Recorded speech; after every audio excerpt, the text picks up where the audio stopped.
sama Wahabi yang nggak percaya dengan keramat. Waduh, dituduh lagi itu teman-teman, dituduh lagi oleh Bahar bin Smith ini orang-orang Wahabi tidak percaya kepada keramat. Aduh, tukang fitnah nih Habib. Mau cerita keramatnya para habaib sama orang yang benci habaib, ya mereka bilang itu dongeng, itu khurafat.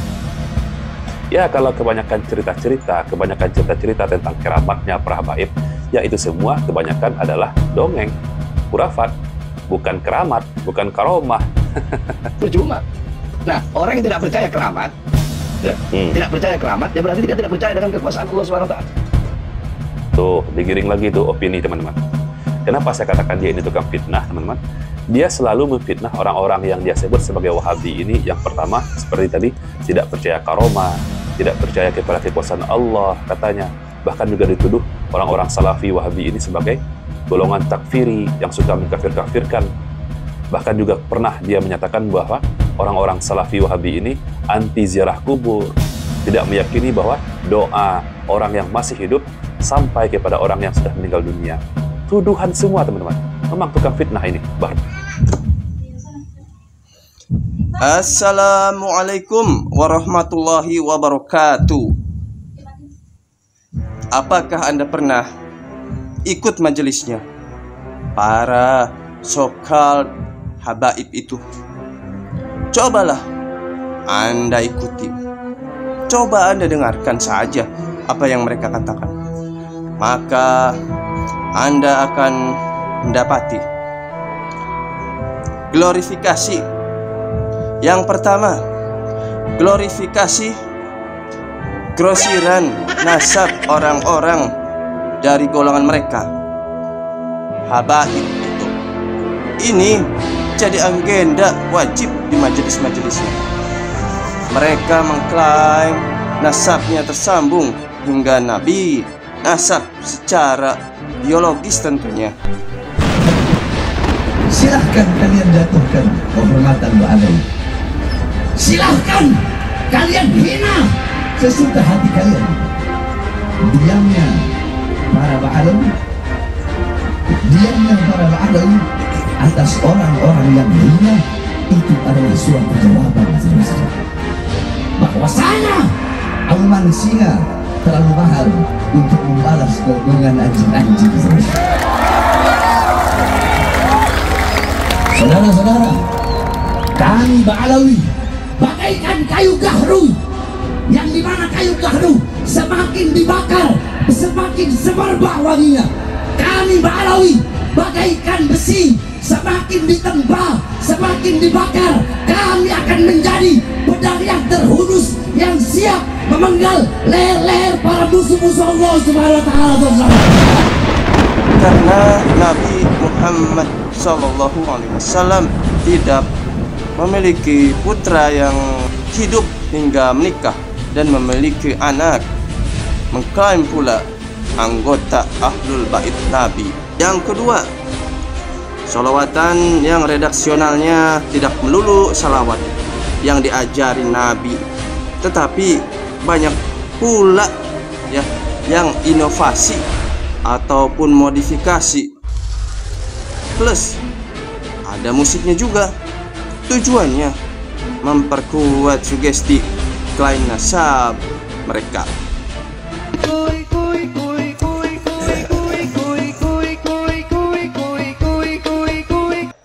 Ya, dengarkan ucapan saya. Jenengan juga dengarkan ucapan saya. Termasuk Habibnya dengarkan ucapan saya.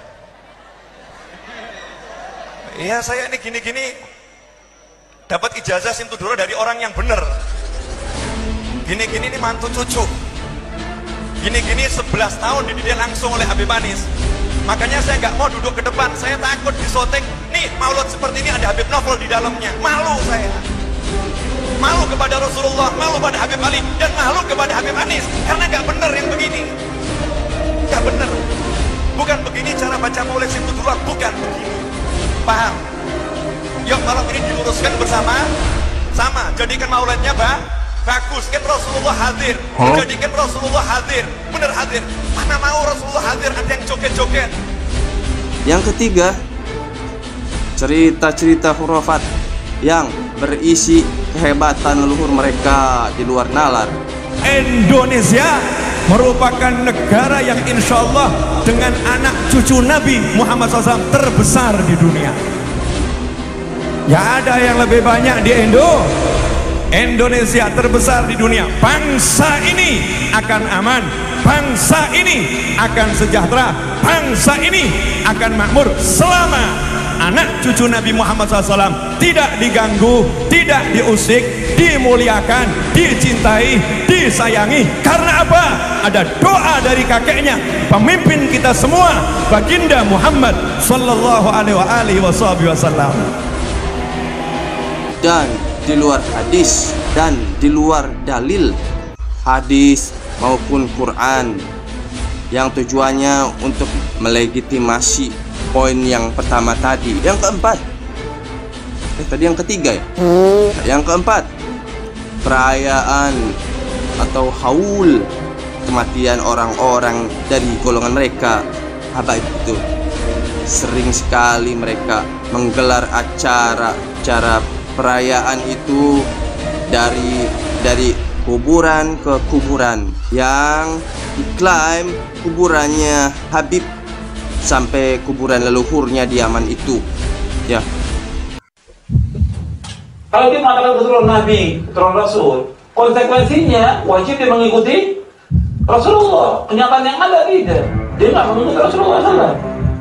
Melakukan perbuatan syirik, ziarah ke kubur wali-wali dan minta di sana, atau kuburan Habib, kemudian juga mengadakan bid'ah dan yang lainnya.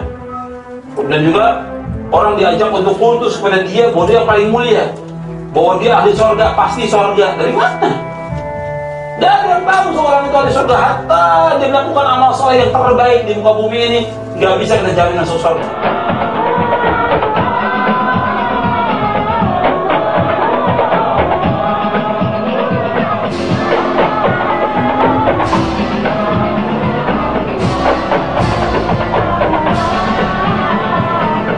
Yang kelima, minim kajian fikih, apalagi akidah.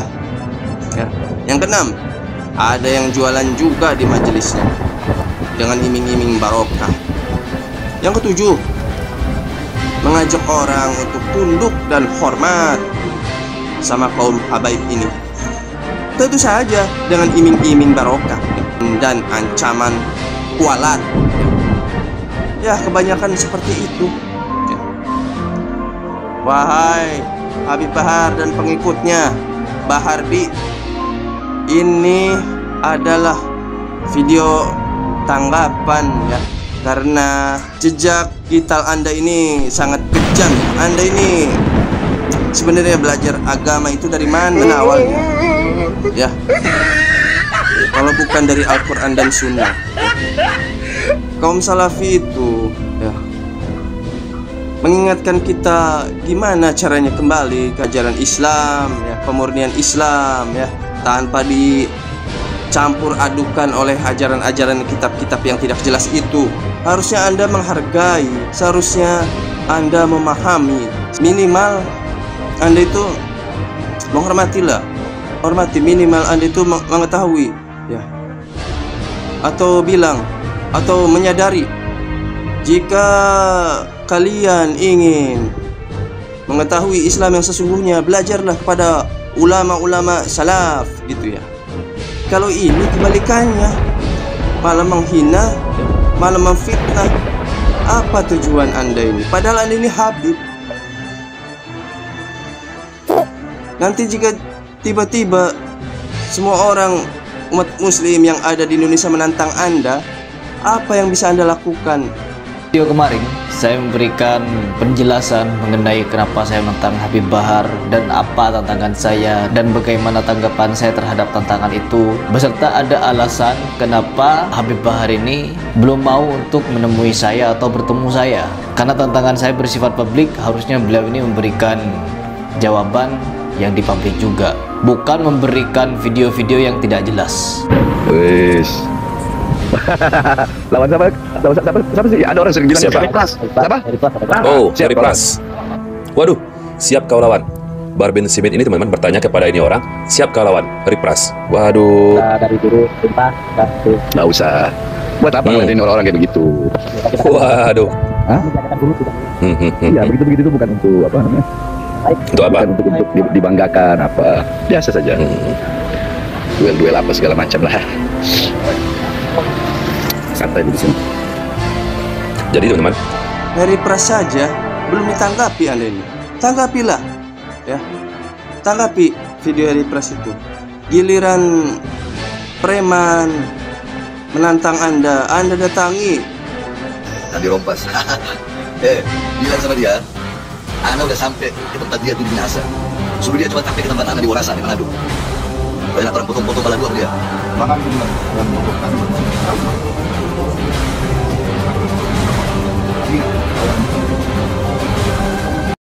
Halo, baik. Ini saya udah di... Oh, boleh juga saya.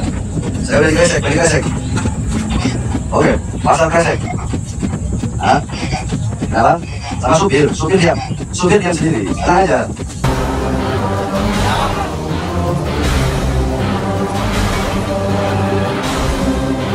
Sampai ramai di daerah-daerah yang Anda datangi itu. Heri Pras menantang Anda untuk berdialog, tapi belum ada tanggapannya. Ya, saya sudah menebak sih, jika Anda berdebat dengan Heri Pras, so pasti Anda itu hanya bercerita tentang khayalan ya, tentang kitab-kitab yang nggak sesuai dengan syariat Islam, ya, nggak sesuai dengan Al-Quran dan As-Sunnah gitu ya. Seharusnya Anda itu minimal ya menasihatilah para kaum orang-orang muslim yang ada di Indonesia ini untuk belajar mengenai pemurnian Islam ya. Apa ini dari kalangan Syiah dan Sufi? Bukankah itu salah satu bentuk praktek feodalisme? Poin-poin di atas lengkap sudah unsur tahayul, bid'ah, dan khurafat. Bahkan beberapa di antaranya pada prakteknya juga ada kemusyrikan. 4 hal ini diperangi keras oleh Salafi. Bukan Salafi saja, Muhammadiyah. Kaum habaib ini sebenarnya kami sudah berusaha untuk menghormati, tetapi ternyata jejak-jejak video kalian itu isinya tidak sesuai dengan syariat Islam ya.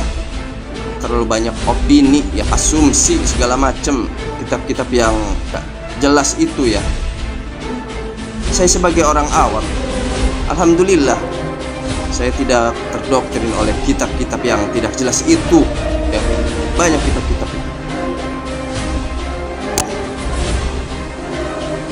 itulah positifnya.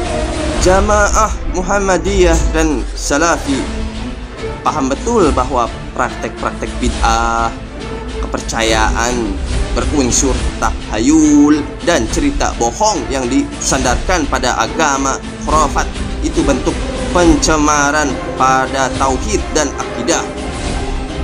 Ideologi Islam Muhammadiyah sejak awal didirikan pun sudah sejak awal ya didirikan sudah mengobarkan deklarasi perang pada takhayul, bid'ah, dan khurafat, juga kemusyrikan.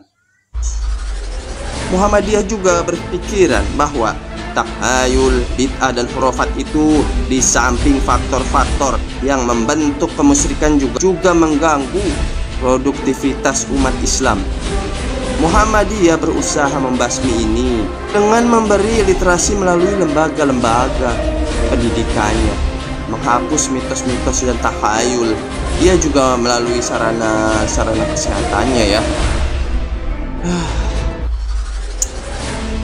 memerangi bid'ah lewat pengkajian-pengkajiannya ya. Kerugian umat Islam dari sisi finansial terhadap aktivitas yang bermotifkan takhayul, bid'ah, dan khurafat ini tidak main-main.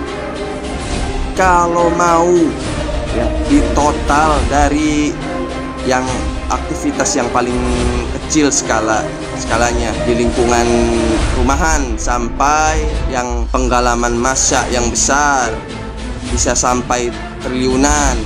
Opini tentang perputaran finansialnya itu pernah Terlebih lagi, dakwah salaf sangat tegas sekali menolak dan aktif ya melarang pada praktek-praktek agama yang mengandung unsur-unsur itu.